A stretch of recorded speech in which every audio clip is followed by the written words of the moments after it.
How to make the Mosaic transition.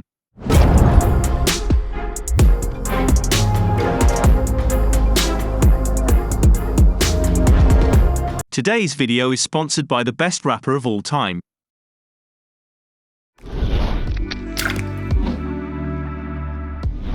Bring a Fusion cross dissolve between your clips, select the transition, and open it in the Fusion page.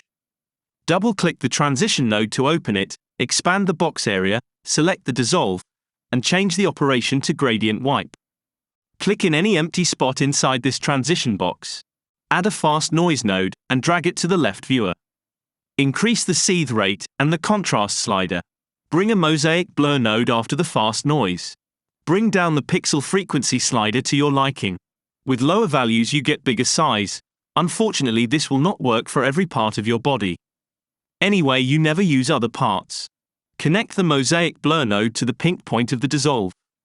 Now that you have your super mosaic transition, you can go to the fast noise and play around with the scale slider and the seethe rate. Not the best transition, but still better than the legendary star wipe.